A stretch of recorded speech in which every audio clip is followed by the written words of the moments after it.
The cafeteria buzzed with the usual chatter of the Galactic Defense Academy's newest recruits. Commander Zethkar, a towering Vorthak with emerald scales and 4 muscular arms, slammed his meal tray down at the central table where the elite cadets gathered. His amber eyes gleamed with amusement as he gestured toward the corner of the room. "Look at that pathetic creature," he rumbled, his voice carrying across several tables. "The humans sent us their weakest specimen yet." The other cadets turned to stare at the lone figure sitting by herself near the viewport. She was small even by human standards, barely reaching 5.5 feet tall with unremarkable brown hair pulled back in a simple ponytail. Her pale skin looked almost translucent under the harsh academy lighting, and her slight frame seemed lost in the standard-issue uniform that hung loose on her shoulders. Lieutenant Vexani, a sleek reptilian female from the warrior planet Sarketh, let out a hissing laugh. Maya Chen, according to the roster, 22 years old from some backwater human colony called New Terra. No distinguished family lineage, no military honors, no special recommendations. She flicked her forked tongue dismissively. "I've seen human younglings with more muscle mass. Captain Thorek, whose people the Braxi were known throughout the galaxy for their incredible strength and endurance, flexed his massive biceps as he studied the human girl. She looks like she'd break if I breathed on her too hard. What were the human military thinking? This is supposed to be the most elite combat academy in 3-star sectors." Maya continued eating her meal in silence, seemingly oblivious to the attention she was drawing. Her movements were precise and economical, cutting her synthetic protein into perfect squares before consuming each piece methodically. She never looked up from her plate, never acknowledged the whispers and pointed stares from the surrounding tables. "Maybe she's some kind of technical specialist," suggested Cadet Ixpol, a crystalline being whose race excelled at strategic planning. "Humans are known for their computational abilities and creative problem-solving. Perhaps she's here for the tactical analysis program." Zethkar snorted, a sound like grinding stone. "Technical specialist? Look at her hands," he pointed with one of his forearms. "No calluses from equipment handling, no staining from chemical work, no enhancement ports for neural interfacing. Those are soft civilian hands that have never seen real work." The conversation was interrupted as Senior Instructor Vaktul entered the cafeteria. The massive insectoid Zenthari commanded immediate respect, his 6 legs carrying his armored form with surprising grace. His compound eyes surveyed the room before settling on Maya's isolated table. For a moment, something like recognition flickered across his alien features, but he said nothing and proceeded to the instructor's dining area. "Even the instructors are wondering what she's doing here," Vexani observed with satisfaction. "I give her 3 days before she washes out and gets sent back to whatever farming colony spawned her." As if sensing the increased scrutiny, Maya finally looked up from her meal. Her eyes were an unusual shade of gray-green like storm clouds over an ocean. She met Zethkar's mocking gaze for exactly 3 seconds before returning to her food. There was no fear in her expression, no embarrassment or anger at being the center of attention. Just a calm, almost clinical assessment before she dismissed them entirely. "Did you see that?" Thorek leaned forward, his massive frame creaking the reinforced chair. "She looked at us like we were insects, like she was cataloging us for some database." "Arrogance," Vexani hissed. "Typical human pride. She thinks she belongs here just because her species has some reputation for unpredictability. Wait until she faces real combat trials. We'll see how long that composure lasts when she's staring down a plasma cannon or trying to survive zero-gravity warfare." The group's attention was drawn to the arrival of another human cadet, Marcus Rodriguez, who had earned grudging respect during the preliminary trials. His muscular build and quick reflexes had impressed even the Braxi instructors. He approached Maya's table with his own meal tray, clearly intending to sit with his fellow human. "Finally," Ixpol observed, "someone to keep the little mouse company." But as Marcus reached Maya's table, she looked up at him with those same storm cloud eyes. She spoke a single word, too quiet for the other cadets to hear, and gestured slightly toward an empty table across the room. Marcus stopped mid-motion, his face cycling through confusion, then understanding, then something that might have been respect or even fear. Without another word, he changed direction and sat alone at the suggested table. The elite cadets exchanged puzzled glances. What could the unremarkable girl have said to make a fellow human, clearly her physical superior, immediately obey such a subtle command? "Interesting," Vaktul's voice suddenly came from directly behind their table. None of them had heard the massive instructor approach.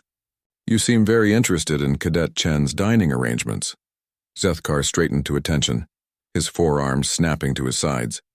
"Senior instructor, we were merely observing the social dynamics of mixed species integration."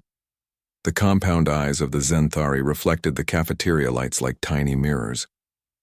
"Observing, yes. Tell me, Cadet Zethkar, what do you observe about Cadet Chen's posture?" "Sir?" The question caught him off guard. Her posture, her positioning, her situational awareness. Surely a warrior of your obvious talents notices such details. Zethkar glanced back at Maya, trying to see whatever the instructor was hinting at. "She's sitting with her back to the room, sir. Poor tactical positioning. Any attacker could approach from behind without her knowledge." Vaktul's mandibles clicked in what might have been amusement. "Look again. More carefully this time." This time all the cadets studied Maya's position intently. Slowly, details began to emerge that they had missed in their initial dismissal. Her chair wasn't randomly positioned. It was angled precisely so that the viewport's reflection showed her the entire cafeteria behind her. Her right hand rested casually on the table, but her fingers were positioned exactly where her combat knife would be if she were wearing field gear. Her breathing was controlled, rhythmic, the pattern of someone maintaining combat readiness even while at rest.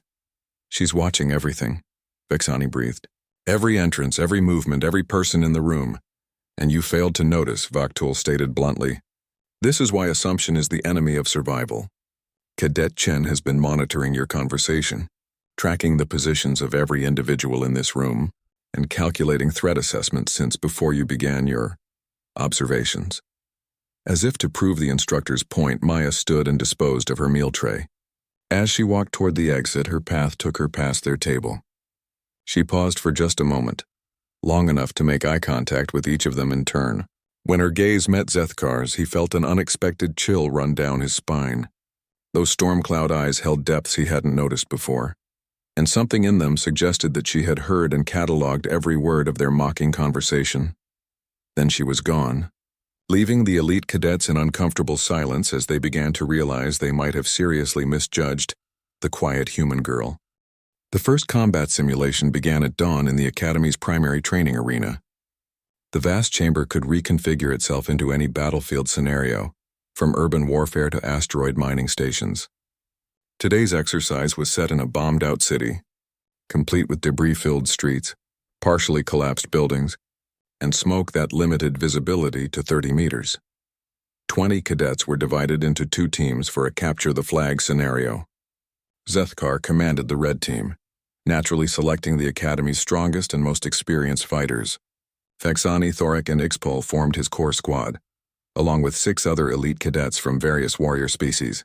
Their objective was to defend a fortified position in the city center while preventing the blue team from capturing their standard. Maya found herself assigned to the blue team under the leadership of Cadet Torvis, a methodical hegemony officer known for his by-the-book tactics. The human girl was relegated to what everyone considered the least important position, perimeter reconnaissance, essentially meaning she would patrol the outer edges of their territory while the real fighters planned the assault. "Keep her away from the main action," Torvis quietly instructed his lieutenant. "We can't afford to have dead weight slowing us down during the crucial phases." Maya received her assignment without comment, accepting the basic pulse rifle and standard armor that marked her as expendable in the team's strategy. She moved to her assigned sector on the western edge of the battlefield, where broken highways and collapsed overpasses created a maze of concrete and twisted metal. Meanwhile, Zethkar was positioning his forces with the confidence of someone who had never lost a simulation. His team controlled the high ground, with sniper positions covering all major approaches. Thorek and 2 other heavy assault specialists held the main gate, while Vexani led a rapid response squad ready to reinforce any breach point. "This will be over quickly," Zethkar announced to his team. "The blue team has half their strength tied up protecting their weak link. When they finally attempt their assault, we'll crush them in the open ground." The simulation began with the expected pattern. Torvis ordered a cautious advance, sending scouts to probe the red team's defenses while keeping Maya far from any potential contact. For the first hour, the battle proceeded exactly as everyone anticipated. The blue team tested various approaches, met fierce resistance, and fell back to regroup while the red team maintained their dominant position. But something was happening in the outer perimeter that none of the command posts were tracking. Maya had been moving through her assigned sector with mechanical precision, but not in the random patrol pattern Torvis had ordered. Instead, she was conducting a detailed reconnaissance of the entire battlefield, using the urban maze to remain undetected while mapping every defensive position, every sentry post, every weak point in the red team's seemingly impregnable fortress. Her small size became an advantage as she crawled through drainage pipes and ventilation shafts that larger species couldn't access. Her unremarkable appearance meant that when she was briefly spotted, observers dismissed her as a non-threat and focused on watching for the real assault that must be coming from somewhere else. By the second hour, Maya had identified something that the tactical computers had missed, a pattern in the red team's communication protocols. Each defensive position reported in every 12 minutes, but the timing overlapped in a way that created a 7-second window where the Eastern Watchtower's attention was focused inward on status reports rather than outward on surveillance. She began moving with new purpose, no longer following any of Torvis's commands. Using maintenance tunnels that didn't appear on the standard battlefield maps, she worked her way closer to the red team's stronghold. Her movements were so subtle that even the simulation's advanced sensors barely registered her presence.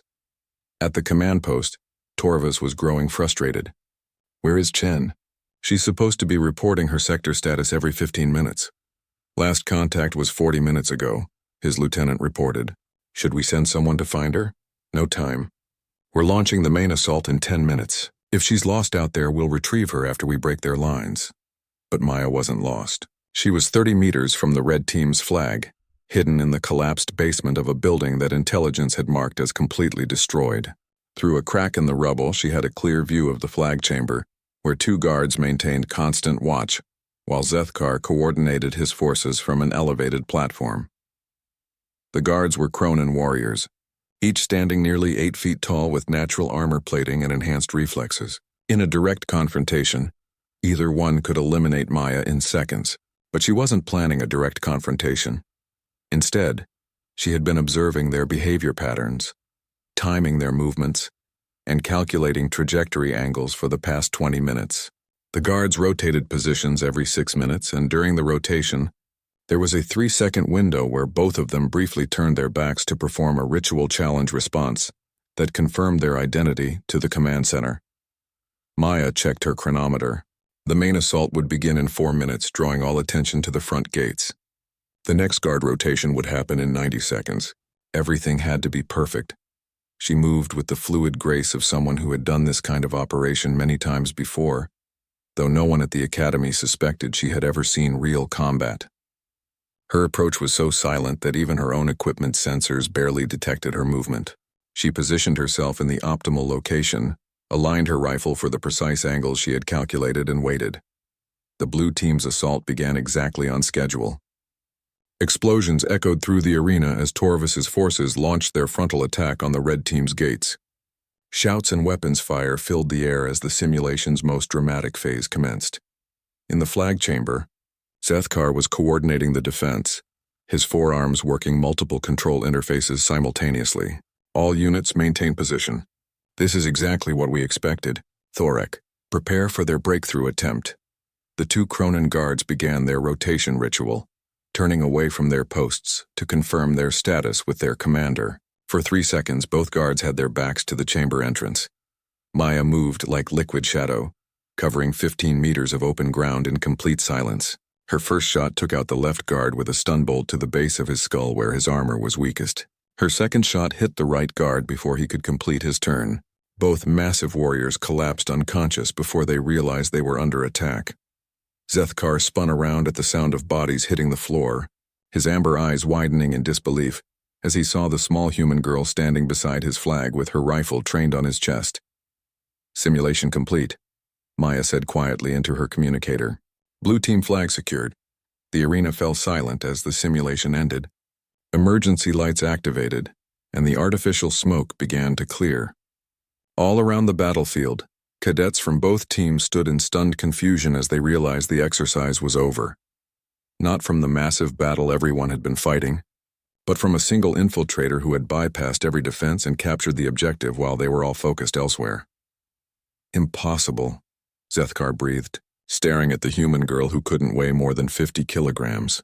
The sensors would have detected any approach. The barriers were impenetrable. The guards were the Academy's finest. Maya ejected the power cell from her rifle and handed it to him, a gesture of respect between warriors. Your defense was excellent, but you were defending against the wrong threat. As the other cadets began gathering in the flag chamber, their expressions ranging from confusion to awe, Senior Instructor Vakhtul's voice echoed through the arena's speakers. Attention all cadets. Report to Briefing Room Alpha for tactical analysis. I believe you'll find this review session particularly educational. The briefing room's holographic display showed a three-dimensional replay of the simulation, with each cadet's movement tracked in glowing lines of different colors. Most of the paths clustered around the main battle zones, creating a complex web of tactical maneuvers, flanking attempts, and defensive positioning. But one thin silver line moved separately from all the others, weaving through areas that should have been impossible to traverse. Senior Instructor Vaktul manipulated the display controls with 2 of his 6 limbs, while his compound eyes surveyed the assembled cadets. Before we begin the analysis, I want each team leader to explain how they believe the exercise concluded. Torva stood first, his scaled features showing obvious confusion.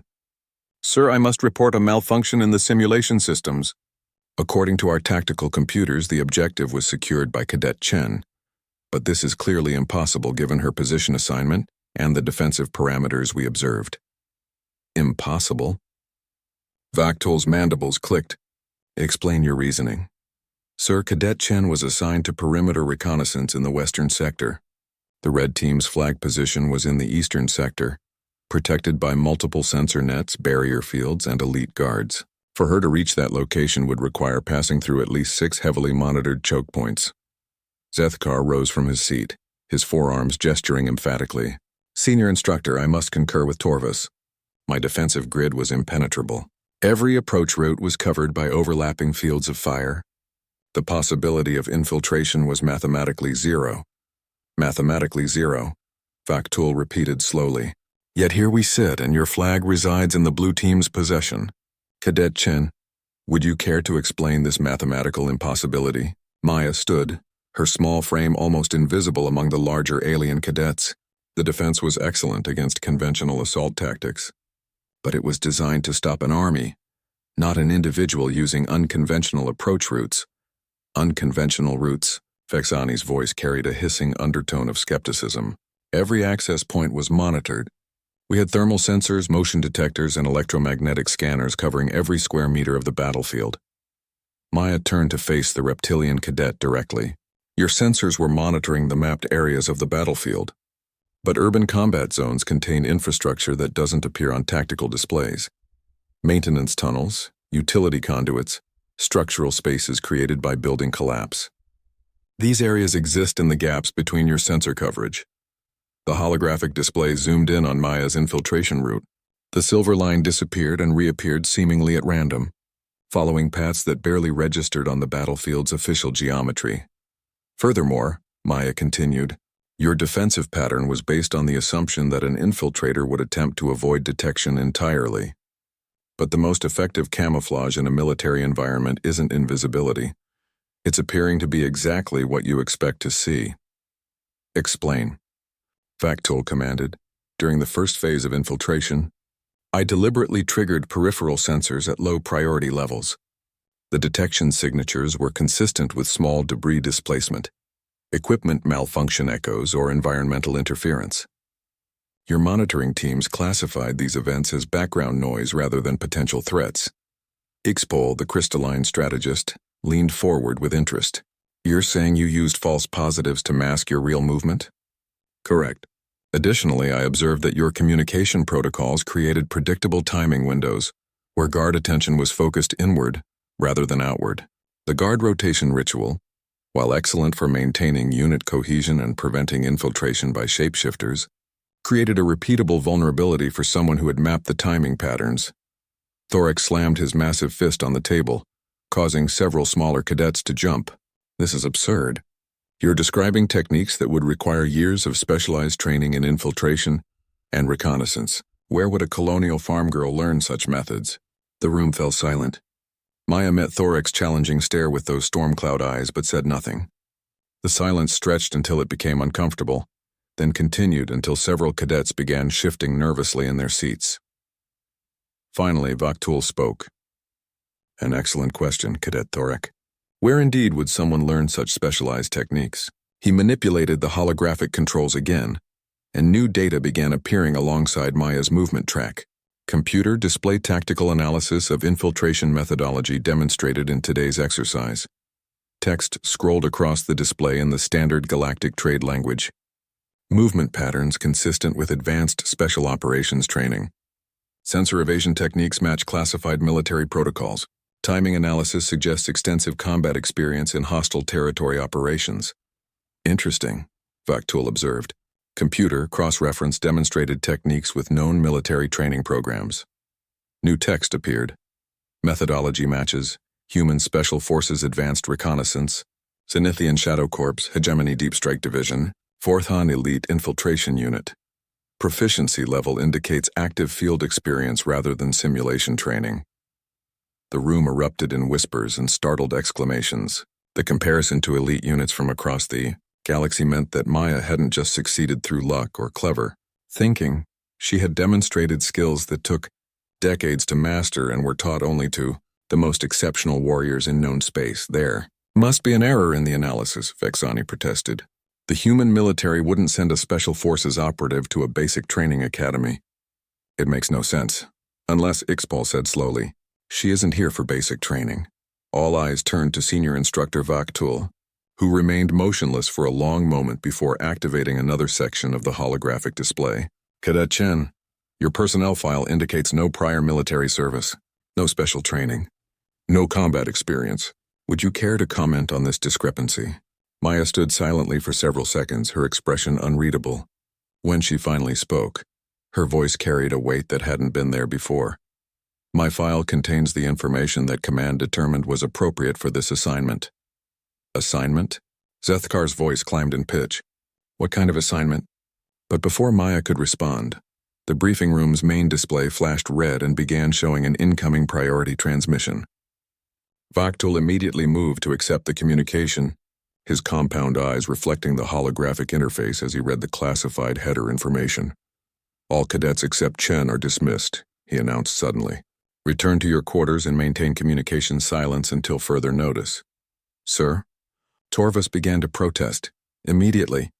The tone brooked no argument. As the other cadets filed out in confused silence, Maya remained standing at attention. Through the closing door, the others caught a glimpse of the holographic display changing to show what appeared to be military insignia and classification levels far above anything they had security clearance to view. The last thing they heard before the door, sealed, was Vaktul's voice, speaking in a tone of deep respect. Agent Chen, Command is requesting your immediate assessment of the security vulnerabilities you've identified in our training protocols. Agent Chen, not Cadet Chen. Agent.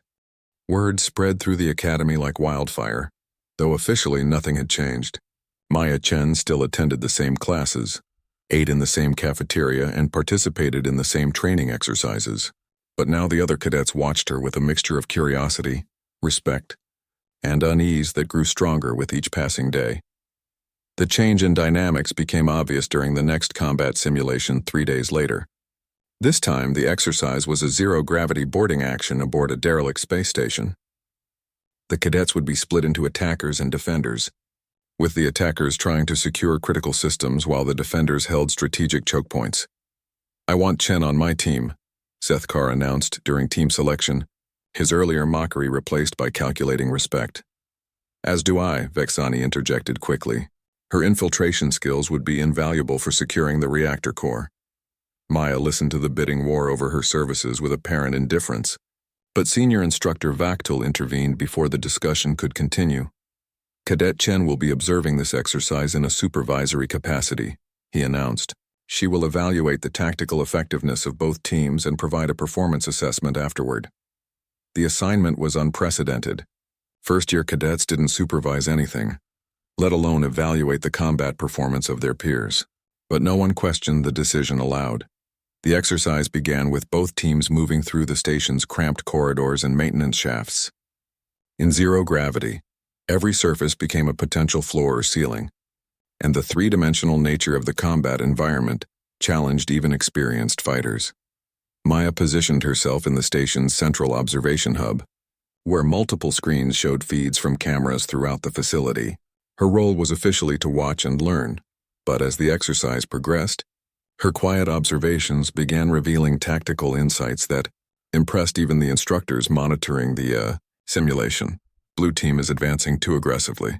Through Section 7, she noted into her communication device, they're not accounting for the artificial gravity transition zone at Junction 12. Red team can exploit that vulnerability by positioning defenders in the high-gravity area and forcing the attackers to breach upward against both gravity and defensive fire. Instructor Vaktul, monitoring from the control room, immediately recognized the tactical genius of the observation. Computer, model the scenario Agent Chen described. The tactical display showed exactly what Maya had predicted. Blue team's current approach would funnel them into a killing ground where physics itself would work against them. It was the kind of three-dimensional thinking that typically took years to develop. Meanwhile, the exercise continued with both teams struggling through the complex environment.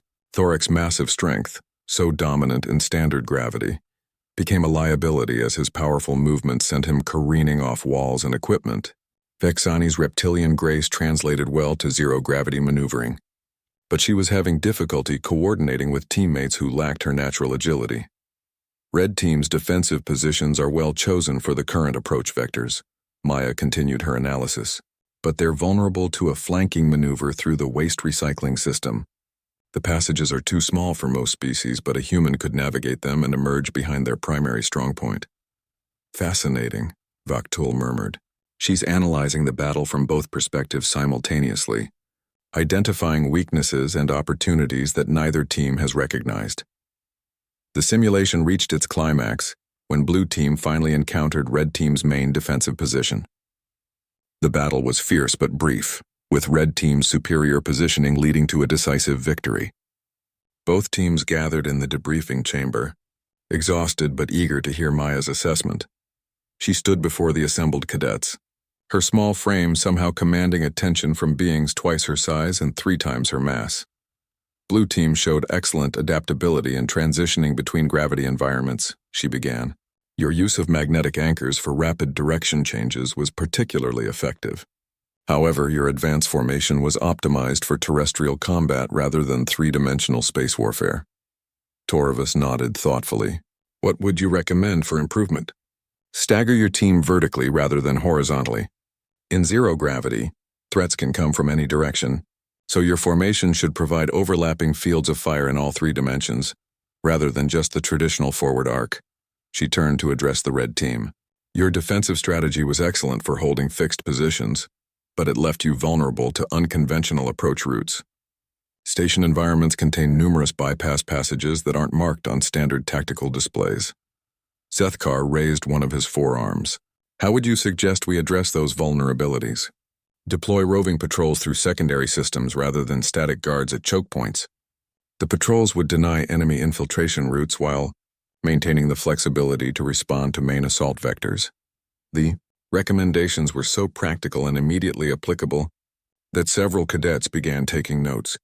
But Ixpol, ever analytical, raised the question that was troubling everyone. Your tactical knowledge suggests extensive experience with space combat operations. How does a colonist from New Terra acquire such specialized expertise? The room fell silent again, just as it had 3 days earlier. Maya's stormcloud eyes surveyed the assembled cadets before she answered. New Terra isn't the agricultural colony your databases indicate, she said quietly. It's a forward military base in the contested frontier sectors. The colonists are military families, and the colony exists to support deep space reconnaissance operations in regions where the Galactic Council doesn't officially operate. The implications hit the room like a physical blow.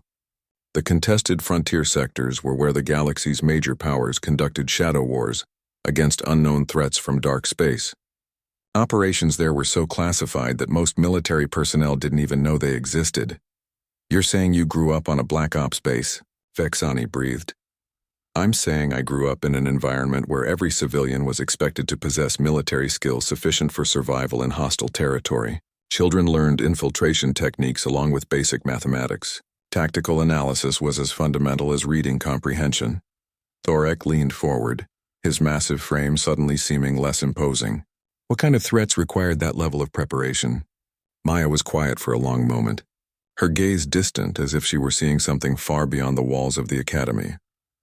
The kind of threats that make the Galactic Council create places like this academy, she finally answered. The kind that require warriors from every species to train together. Because someday we might need to fight together against something that makes our current conflicts look like children's games. The silence that followed was different from before. It wasn't confusion or skepticism. It was the sobering realization that their galaxy might be far more dangerous than any of them had imagined, and that the quiet human girl they had dismissed as insignificant might be the most experienced combat veteran in the room. The Academy's emergency alarm system had never been tested with real crisis protocols. When it activated at 0347 hours, most cadets assumed it was another surprise drill designed to test their response times. The reality was far more serious. Maya was already dressed and moving toward the command center before her roommate had fully awakened. Her training had ingrained an instant response to emergency signals that went beyond anything the Academy had taught its students. All senior cadets report to Briefing Room Alpha immediately. Bactel's voice echoed through the corridors. This is not a drill. Repeat, this is not a drill. The briefing room filled with confused and sleepy cadets within minutes. The main holographic display showed a three-dimensional map of the local star system, with multiple red contacts moving through space at velocities that should have been impossible for conventional vessels. 12 hours ago, long-range sensors detected an unidentified fleet emerging from dark space approximately 6 light-years from our position. Vaktul announced without preamble. The fleet consists of vessels utilizing technology unknown to any member species of the Galactic Council. Shocked murmurs rippled through the assembled cadets. First contact with unknown alien technology was supposed to be handled by specialized diplomatic corps, not a training academy. The fleet's trajectory and velocity indicate they will reach this system in approximately 14 hours, the instructor continued. All attempts at communication have been unsuccessful. The vessels have ignored standard hailing frequencies and protocol gestures. Zethkar raised one of his forearms. Sir, surely the Council fleet can intercept them before they reach inhabited systems. The nearest Council battle group is 3 days away at maximum warp. The frontier patrol ships in this sector are already moving to intercept, but their capabilities are limited against technology of this sophistication. The implications were clear even to the newest cadets. The Academy, with its 3,000 students and skeleton staff of instructors, was the only significant military presence in the immediate area. What are our orders, sir? Vexani asked, her reptilian features showing the controlled fear of a trained warrior facing an unknown threat. The Academy will implement emergency defense protocols. All fourth-year cadets will be activated as temporary junior officers. Third- and second-year students will serve as support personnel. First-year cadets will be evacuated to the inner system aboard civilian transports. No. The single word cut through the briefing room like a blade.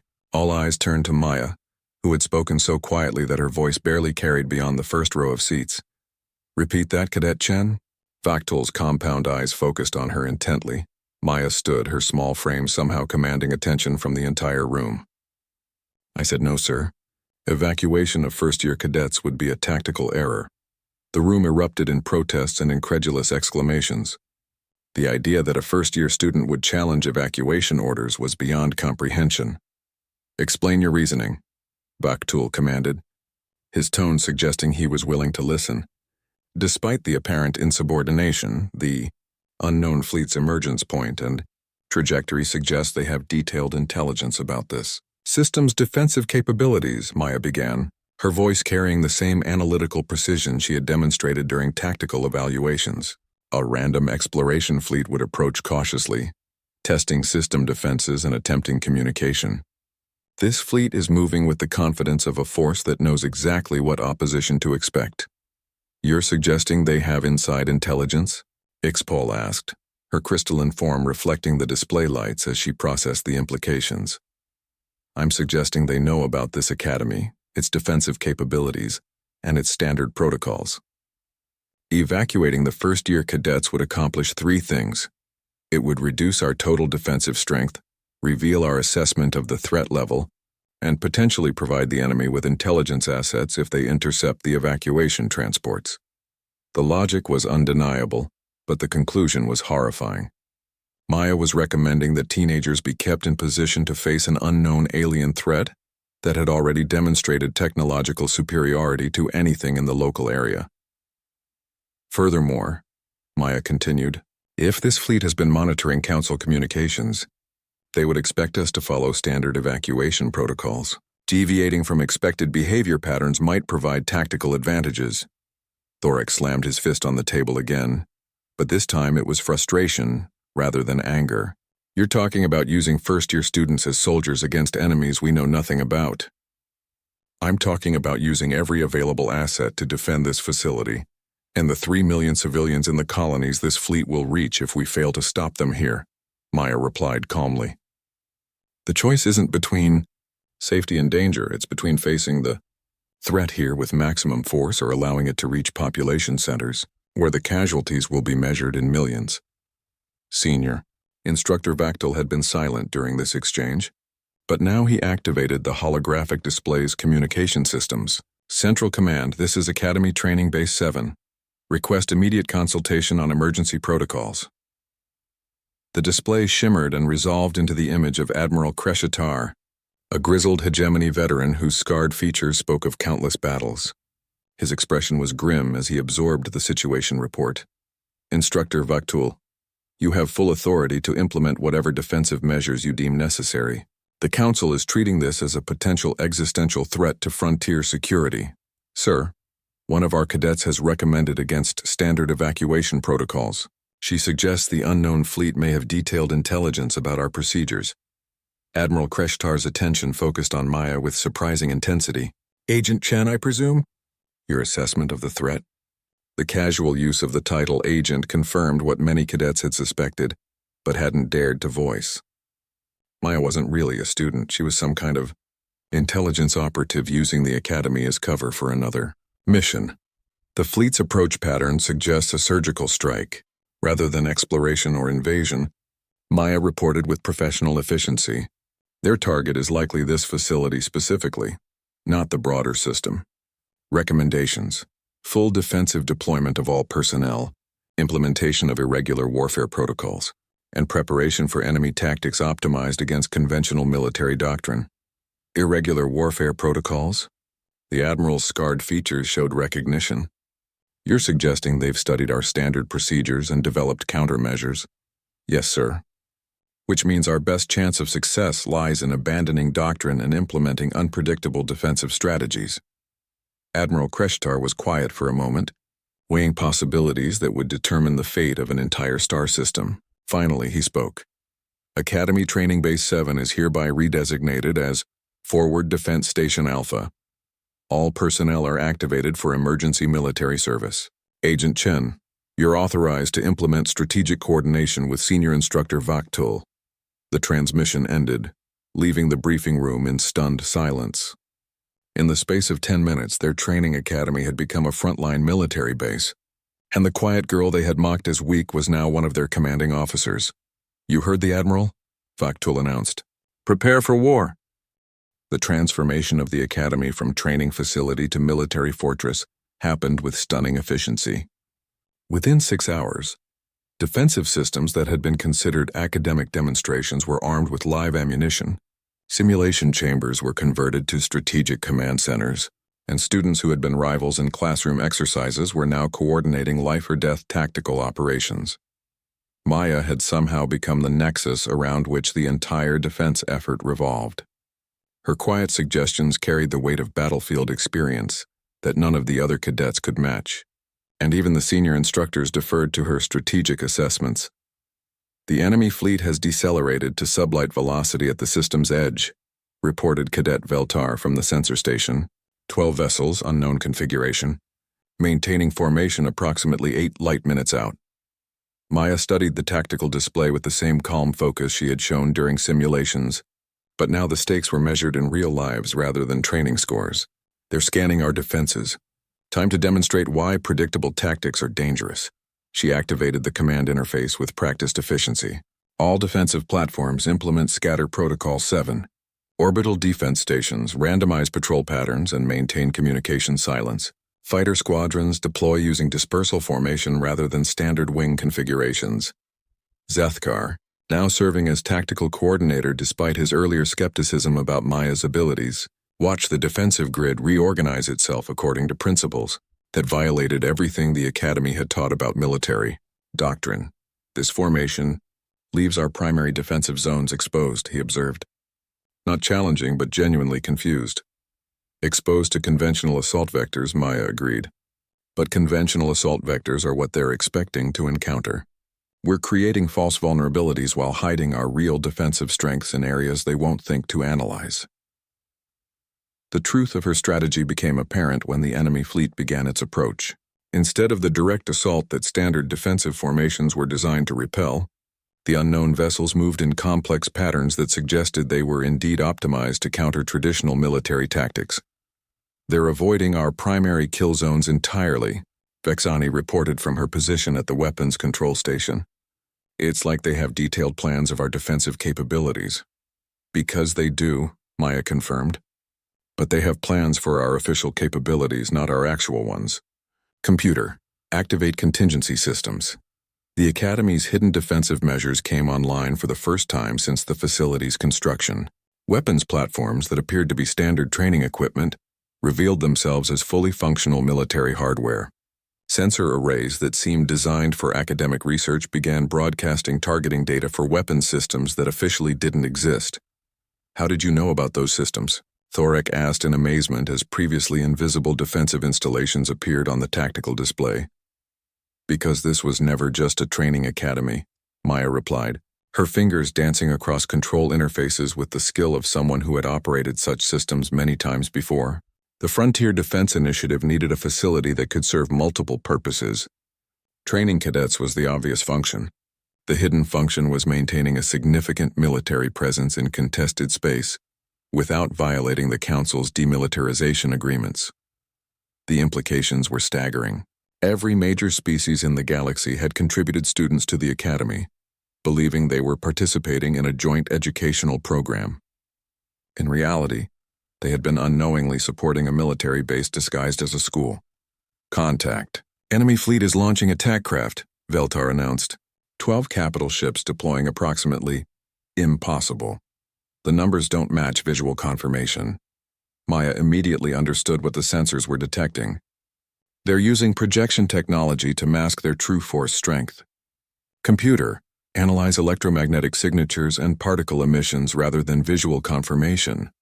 The tactical display updated to show the horrifying reality.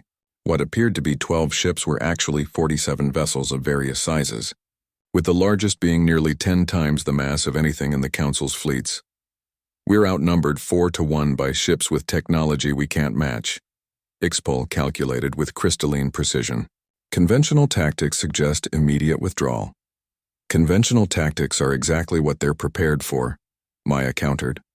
Which is why we're not using conventional tactics. All units implement Chaos Protocol. Chaos Protocol was something Maya had developed during their previous training exercises, but no one had understood its purpose until now. Instead of coordinated unit movements and standardized attack patterns, each defensive element began operating according to apparently random principles that made tactical analysis impossible. Fighter squadrons ignored formation discipline and attacked from directions that defied strategic logic. Weapons platforms fired in sequences that seemed wasteful and inefficient. Communication protocols switched between dozens of different encryption methods every few minutes. To an outside observer, the defense appeared to be collapsing into panicked disorder. But Maya's Chaos Protocol was actually a highly sophisticated adaptation of human military doctrine that no alien intelligence could predict, because it was based on the one thing that made humans unique in the galaxy. You're using our unpredictability as a weapon, Zethkar realized with sudden understanding. Every other species follows logical tactical patterns, but humans can act irrationally and still achieve victory. Exactly. They've studied our official military doctrine, but they can't account for human tactical thinking, because human tactical thinking deliberately violates the logical patterns that other species consider fundamental to warfare. The battle reached its peak intensity as enemy forces closed with the Academy's defenses. The alien vessels fought with devastating efficiency, their weapons carving through standard defensive positions with ease. But Maya's chaos protocol was working. Enemy targeting systems kept missing shots because their predictive algorithms couldn't process the seemingly random defensive movements. Enemy flagship is moving toward the Academy's main structure, Vexani reported. Their weapons are powering up for what appears to be a bombardment run. Maya's response was immediate and decisive. All fighters converge on my position. We're going aboard that ship. Aboard? Thoric's voice climbed several octaves. You want to board an enemy vessel with technology decades beyond our understanding? I want to board an enemy vessel whose crew doesn't understand human tactical thinking, Maya corrected. Prep for close-quarters combat insertion. We're going to show them why humans developed a reputation for doing impossible things.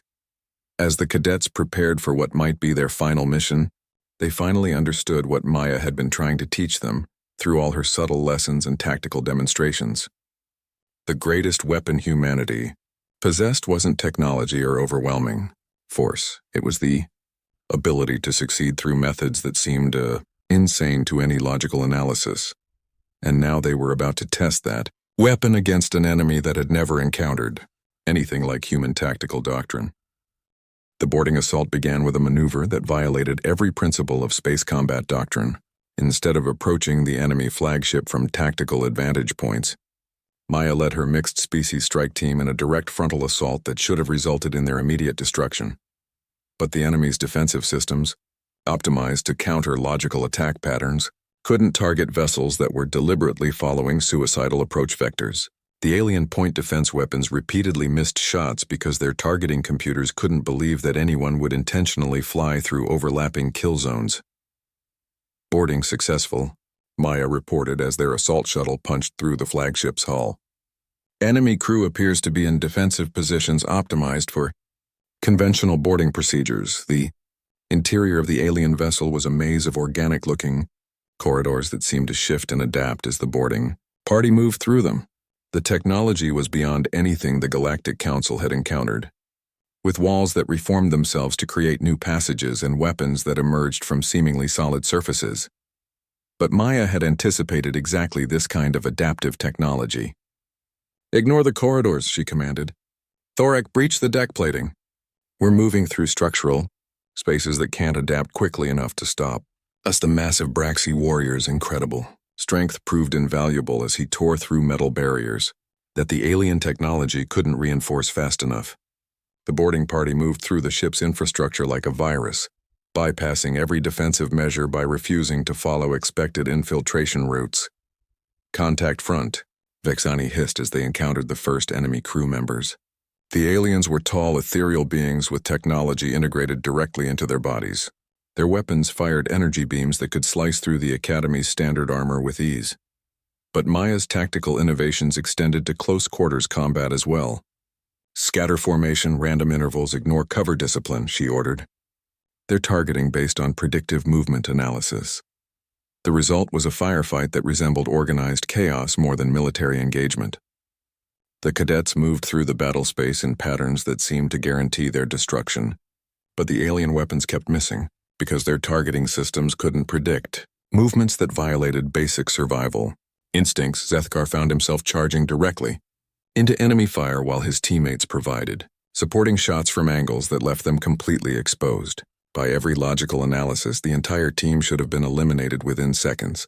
Instead, the aliens were falling back in confusion as their superior technology failed to counter tactics that made no sense.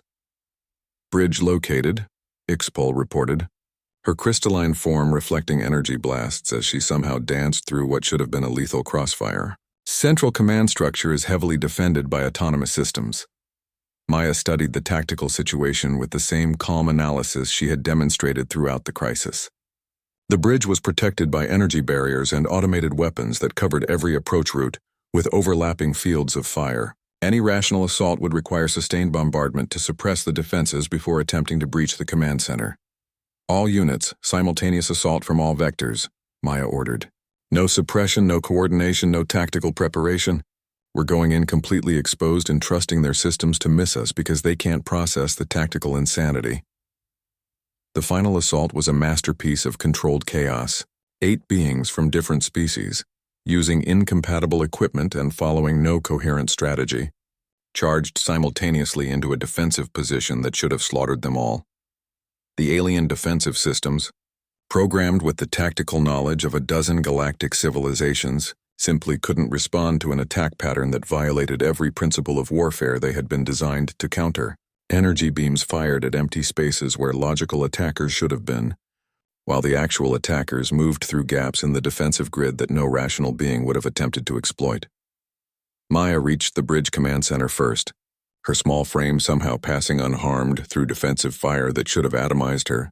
The alien commander was a being of pure energy contained within technological armor, its consciousness interfacing directly with the ship's systems. Impossible. The creature communicated through harmonic vibrations that the translation software barely interpreted. Your tactics demonstrate no logical consistency. Your survival probability was calculated at 0.003%. That's your mistake, Maya replied, her hands working to disable the ship's command systems with techniques that combined human intuition with alien technology. You calculated our survival probability using logical analysis. Humans don't survive because our tactics are logical. We survive because our tactics are impossible. The alien commander's confusion was evident even through the technological interface. Your species follows patterns that violate strategic coherence. How do you achieve victory through methods that guarantee defeat? Because victory isn't about following the best strategy, Maya explained as she systematically disabled the flagship's primary systems. Victory is about being the only one still fighting when everyone else has given up. The effect of losing their flagship rippled through the alien fleet with devastating speed.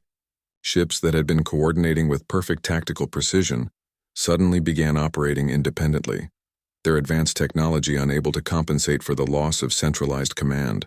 The Academy's chaotic defensive strategy, which had seemed desperate and improvised, suddenly proved to be exactly the right response for fighting an enemy that relied on predictable tactical analysis. Within an hour, the entire alien fleet was in retreat, their superior technology proven useless against tactics that no logical being would attempt. As the cadets returned to the Academy aboard captured alien shuttles, the reality of what they had accomplished began to sink in. They had faced an enemy with overwhelming technological advantages and emerged victorious, not because they were stronger or better equipped, but because they had learned to think like humans. You knew this would happen, Zethkar said to Maya as they watched the alien fleet disappear into dark space. You knew they would be vulnerable to human tactical doctrine. Maya nodded, her storm cloud eyes reflecting the distant stars. The Frontier Defense Initiative didn't send me here to learn how to be a better soldier. They sent me here to teach other species how to fight like humans. Because someday we're all going to need to fight like humans. Why? Vexani asked. What's coming that requires such desperate tactics? Maya was quiet for a long moment, her gaze fixed on the empty space where the alien fleet had vanished. When she finally spoke, her words carried a weight that made the recent battle seem like a training exercise. Something that makes logical tactical analysis irrelevant. Something that can only be defeated by beings willing to attempt the impossible and succeed through methods that shouldn't work. She turned to face her, fellow cadets, no longer the elite. Warriors who had mocked the quiet girl from New Terra, but seasoned veterans who had learned that the galaxy's greatest strength lay not in superior technology or overwhelming force, but in the willingness to fight when victory seemed impossible. The real war hasn't started yet, Maya continued, but when it does, we'll be ready. Because we've learned the most important lesson humanity has to teach. Sometimes the only way to win is to refuse to lose, even when logic says you should. As the Academy began the process of rebuilding and preparing for whatever threat had sent the alien fleet against them, the cadets understood that their education was just beginning. They had learned to fight like humans, unpredictably, irrationally, and with a stubborn refusal to accept defeat that made victory possible even when it should have been impossible. And in a galaxy full of logical, Predictable civilizations. That might be exactly the advantage they would need to survive whatever was coming from the dark spaces between the stars.